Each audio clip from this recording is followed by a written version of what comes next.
Corner. I'm a board-certified obstetrician gynecologist in New York City, and I'm bringing to you all things health-related for women. Obviously, this is the part 2 of the last presentation because I'm still driving. I stated the last time that my husband needed to get to a location up in Dutchess County, which is a little over 2 hours away from us. So he drove the two of us up, and I left him there, but now of course I'm stuck driving the car back down to our neck of the woods in New Jersey. We live in the southern portion, the top northern end of the South Jersey Shore. So I think it's called North Jersey Shore is what it's called, North Jersey Shore. So we live in the North Jersey Shore, so we had to drive all the way up to Dutchess County, which is in New York State.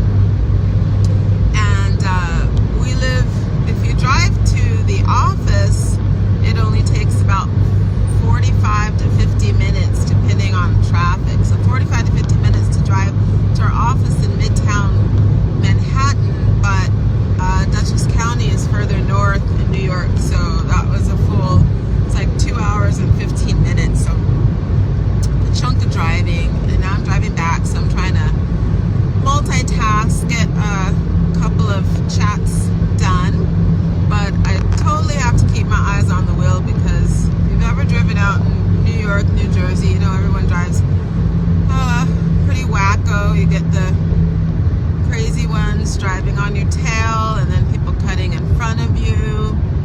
So, and then of course, I don't know, it's Friday, there's lots of trucks out here, so I have to totally keep my eye on the road here. But I'm on the Garden State Parkway right now, so I have about almost 30 miles worth of driving just around the Garden State Parkway, so should not be too wacko. So last presentation I spoke about ruptured cyst or ruptured ovarian cyst. So I get a lot of patients, not just in the last couple of weeks, but it's like a bread and butter. Just every week there's at least 1 or 2 people coming into the office saying that they went to the emergency room, they were told they had a ruptured ovarian cyst, which of course sounds really horrific, and they were told to follow up with their gynecologist or find a GYN with whom they can follow up within the next 3 to 5 days or so after they leave the emergency room. So ruptured ovarian cyst does sound pretty crazy, but it's actually normal. As I stated in the last presentation, if you're on birth control pills, which prevent ovulation or any of the other hormonal contraceptives, then you will get, if everything is normal, you'll get 2 cysts every month. A cyst that contains the egg, so that when you ovulate, you can get pregnant, it releases the egg, and a cyst that follows that ovulation. So the cyst that holds the egg is called a follicular cyst, and that cyst will always rupture. Most of the time it's fairly small. It's about the size of a really fat green peas, like an edamame, or it can get up to the size, or like a macadamia nut, or it can get up to the size of a plum. So if it gets up to the size of a plum, or a really fat plum, that's considered top normal, but that's around 5 centimeters. And when it pops or releases the egg, the emergency room, they like to call it ruptured because it sounds worse, but I like to say popped because pop doesn't sound like such a big deal. So when it pops to release the egg or ruptures, if there's a lot of fluid, it's going to be quite painful because it's painful to have fluid in the belly. When someone gets appendicitis, that produces inflammatory fluid, and that's why it's so painful. So it's normal for that to occur, but if it happens to have a lot of fluid when it releases, it will be very painful. We call that ovulation, symptomatic ovulation, Mittelschmerz. So Mittelschmerz is always going to be symptoms of when you ovulate, which of course is usually pain, cramping when you ovulate. It can also entail bleeding, either spotting, light period, or even heavy bleeding for some women. It doesn't matter. It's still considered normal. So pain, cramping with or without bleeding, it's usually about 1 to 3 days, but it can last up to 7 days. It's still considered within normal limits. So symptomatic ovulation or middle schmerz is normal, but women will often go to the emergency room because they're not used to feeling it. Some women will have symptoms every single month, and that's how they know when they're ovulating. They'll have a little cramping with or without some spotting or staining. Now, if someone has a really large cyst when it ruptures, occasionally that can cause a small blood vessel to pop, and that can potentially bleed. If it doesn't clot off on its own and seal off and stop bleeding quickly, it can cause a lot of blood to build up in the belly, and that person can become quite anemic depending on where they started. So every once in a while, someone will have an ultrasound and they'll have had a lot of fluid in the belly. They'll report that they stayed in the emergency room for like 10, 12 hours getting their blood level checked before they were released, because they have to confirm that that person is not just continuing to drop their blood level or their hemoglobin hematocrit. Once it stabilizes and it looks like it's probably clotted off, then they'll be released home. But of course, they're going to be in quite a bit of pain for quite a while, because now they don't just have the fluid from when the cyst ruptured in their belly, they also have a lot of blood in the belly. That's also quite painful because it's still fluid. And then that may take a week or two to get absorbed.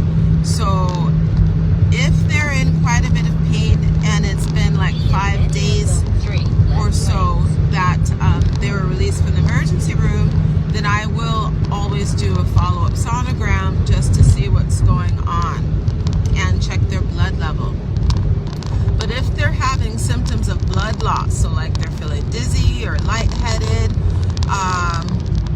then I'm going to recommend that they go at least to urgent care so they can get a rapid hematocrit hemoglobin checked, just to get a quick assessment on their blood level, because in the office we can't send those and get the report back within an hour or something. We have to send it to the lab. We can have them pick it up stat, but stat for the lab as an outpatient is going to mean it'll come back the next day. So if they're unstable, they need to go to the emergency room, get a quick check, and maybe even get IV fluids to rebalance their blood volume. So that's the 411 on the ruptured ovarian cyst. Now, this part 2 is really going to be a follow-up, because everyone who has a follicular cyst or ovulates and they have symptoms when they ovulate, that cyst should go away because it's popped and ruptured.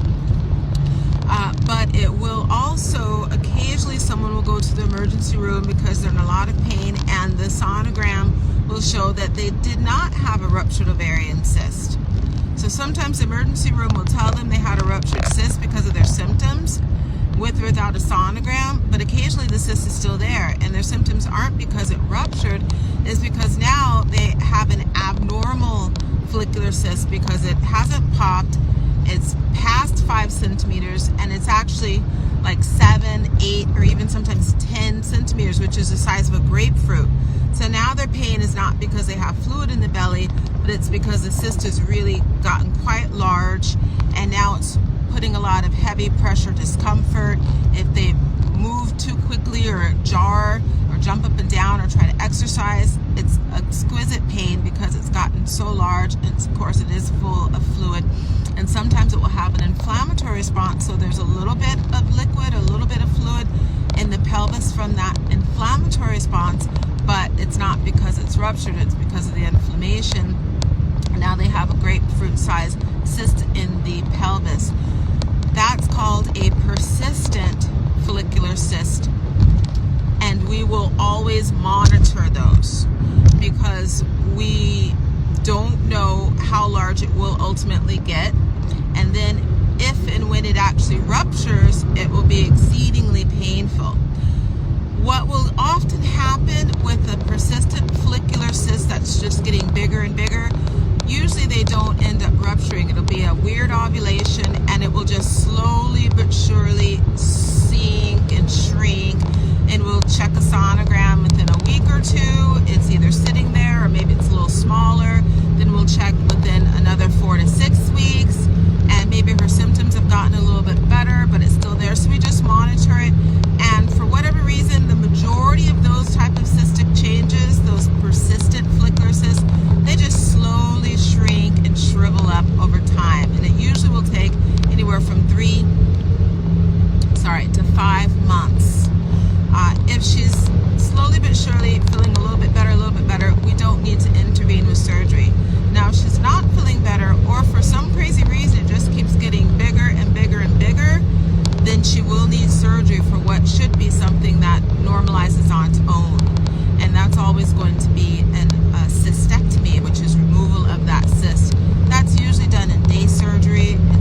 because they'll see fluid in the belly from the inflammatory response, but it's actually still abnormally sitting there.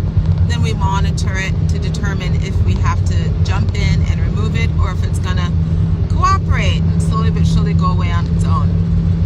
So I hope that's helpful information on part 2 of the ruptured ovarian cyst. Thank you for joining me here at GYN Corner. Please make sure you hit the like, follow, subscribe buttons. We're here on Facebook, but we're also on YouTube. We're also on all of the podcast platforms we're on. And have a great rest of your day.